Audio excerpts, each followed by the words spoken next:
Hey guys, Atlas Shrug 383 here. Thank you for joining me. Today I'm going to talk about the Howell conversion cylinder that I bought for my Pietta Colt reproductions. I have actually 4 of them that are 44 caliber. I have 2 Colt 1860 Army reproductions. I have 2 fantasy gun reproductions that are basically 51 Navies in 44 caliber size. And this should fit all 4 pistols. What this will do is convert them from a black powder cap and ball style cylinder to a bored through cylinder that you can shoot metallic cartridges through. You do go down from 6 rounds to 5 rounds. But you'll see here the active cylinders, the live cylinders, each have their own firing pin here. The hammer will strike.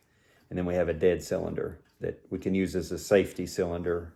We could carry one of them with the hammer down on this cylinder and carry it safely that way. So let me give you a closer up view of this and we'll dive in and see how it works.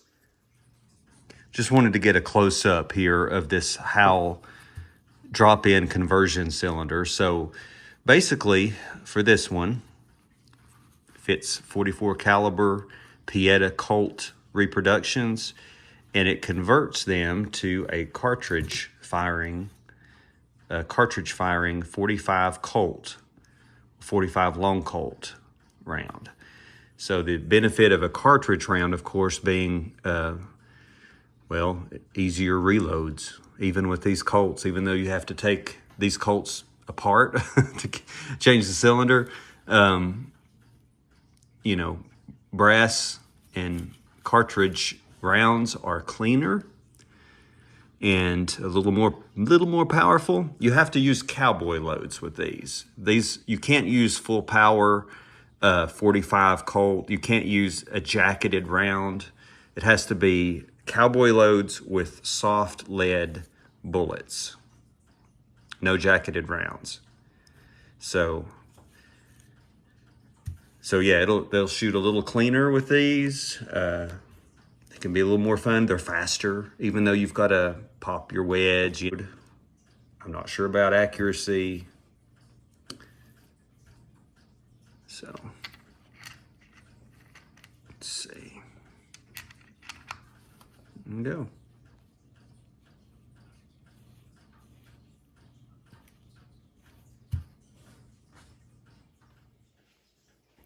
All right, guys, so this was kind of a challenge. I actually need both of my hands for this. So I want you to be able to see what I'm doing. I have the camera down really, really low. But I want you to be able to watch me, and also I need to use both my hands. So what we're going to do, we have our Howell cylinder here. Let's go ahead and take this Avenging Angel down.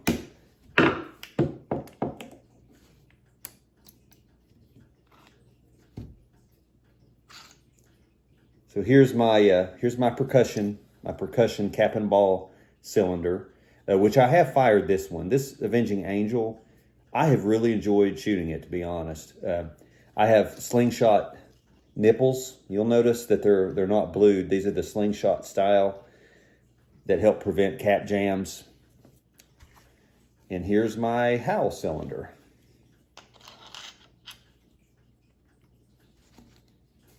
All right, so we're going to pop this barrel assembly back on here and stick the wedge in there, hopefully.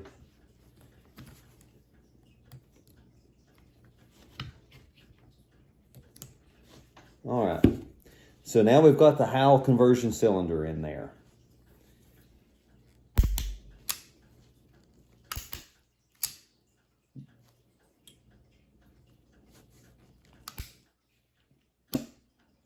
I believe this is going to work. It's fine.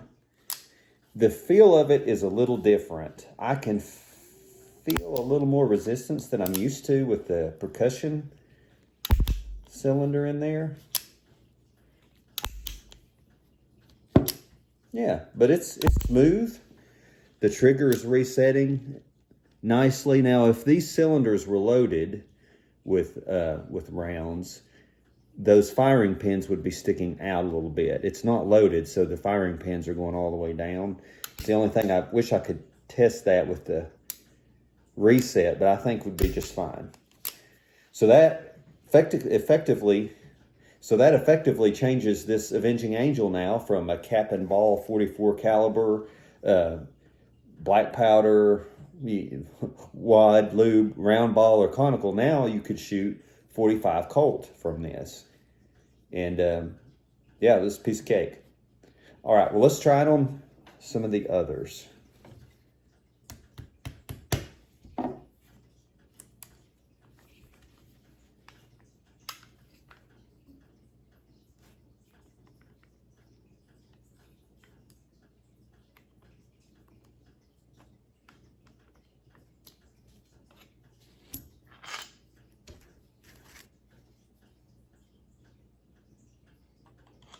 Let me get in here. I need to clean this one.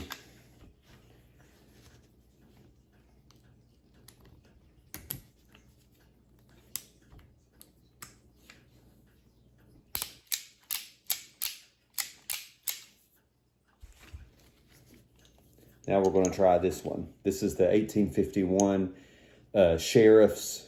I think this was called the Marshall's Edition. The Marshall's Edition.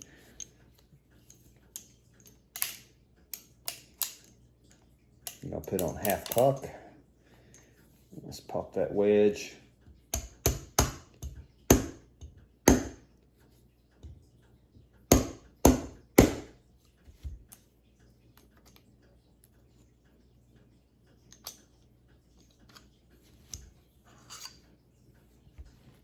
And here's my percussion cap and ball cylinder.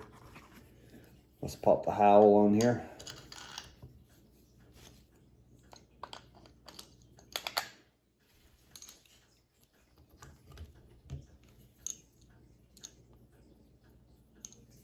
All right, so we've got the Howell now.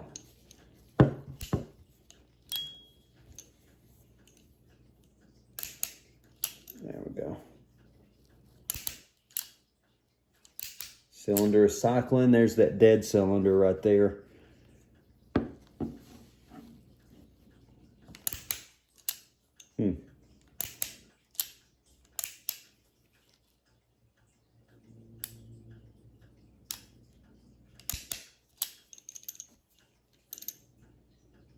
I wanted to see how far those firing pins actually stick out.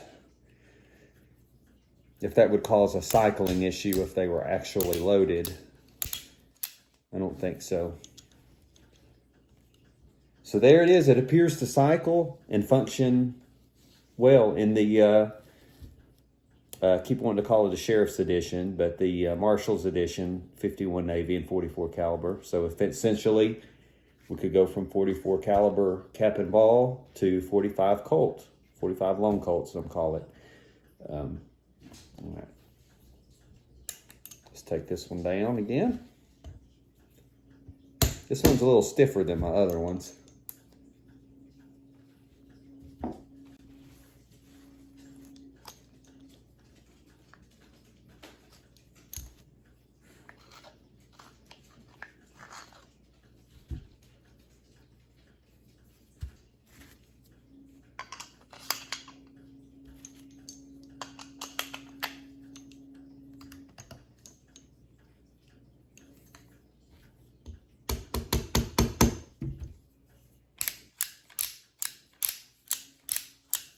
Okay, so now let's try one of the big Colts. Let's try this one. 1860 Armies. These other two were basically 51 Navy copies. Let's see how she works on this one.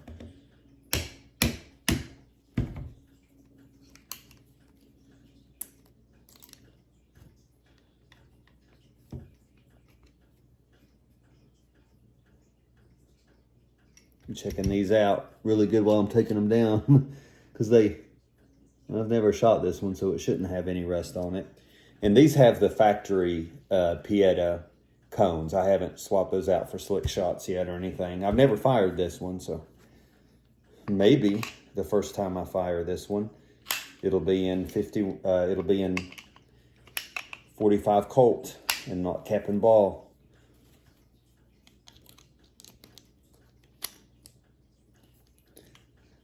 So this is the only nuisance thing, you know, about having a cartridge conversion cylinder in one of these, is that you've got to pop the wedge on a Colt, you know, and take the barrel assembly off each time you reload it. There's no loading gate. I believe this is the smoothest one that it's been in so far. That's very smooth. Let's try to see if the cylinder will free spin a little bit.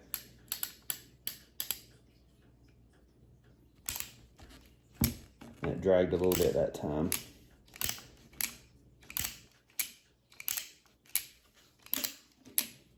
Let's try that again. Let's go spin it, and then let's see if it'll, yeah, it hung up. It did hang up.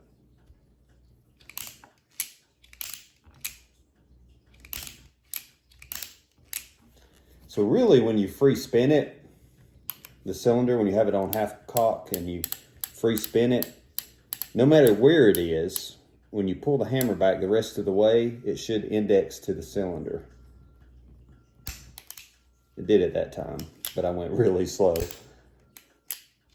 Yeah, I mean, function test is okay. Does drag just a little bit. The timing is just a little bit funky over the cap and ball cylinder, but it does work. So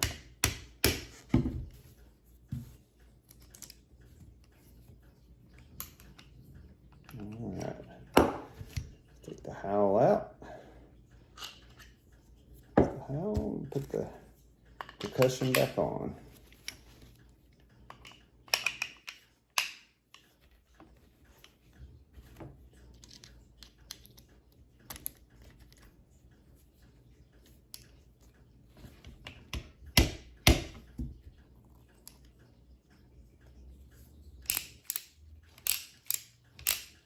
The percussion cylinder is smoother. I can tell a difference. Let's see, and let's do that little function test. Let's free spin the cylinder, and then the hammer should pick that up and index it too. That's not directly on there.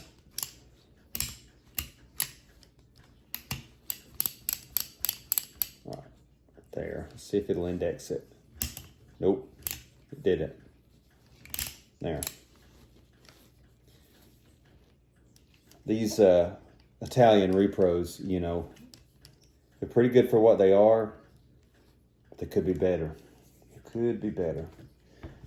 All right, final test. This is pistol number 4, Pietta's 1860 Army.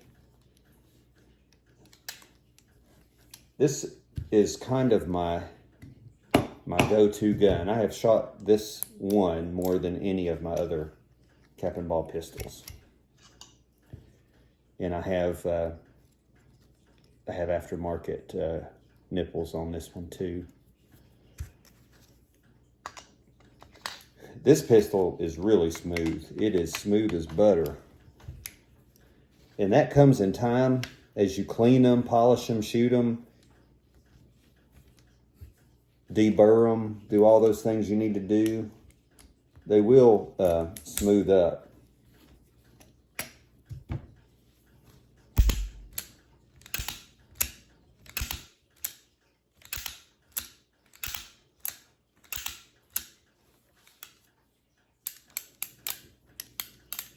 A little bit tighter than the percussion.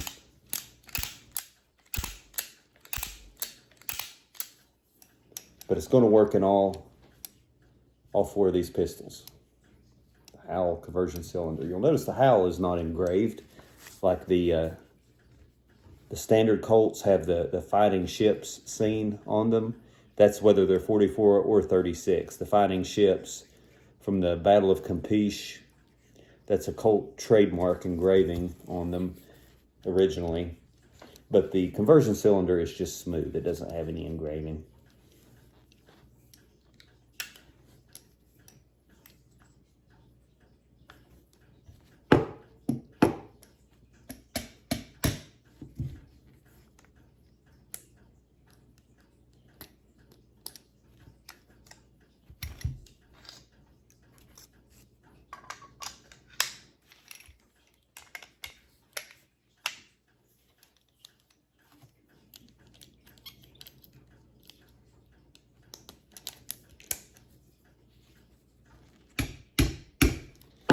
If you don't have one of these, if you don't have a gunsmithing hammer with a soft face on it, you can use a piece of wood to tap these. It doesn't take a lot of pressure. It's just a little tap, tap, tap. Some of them are really stiff on this side when you tap the wedge out, but just a good firm tap will do nicely. Try not to use a screwdriver or some weird thing because you'll scratch your finish up. And well, I can show you. I had a lot of trouble getting this wedge out when it was new. On this one, there is a little bit of around the finish there where I goofed it a little bit on that first time, and now it's fine.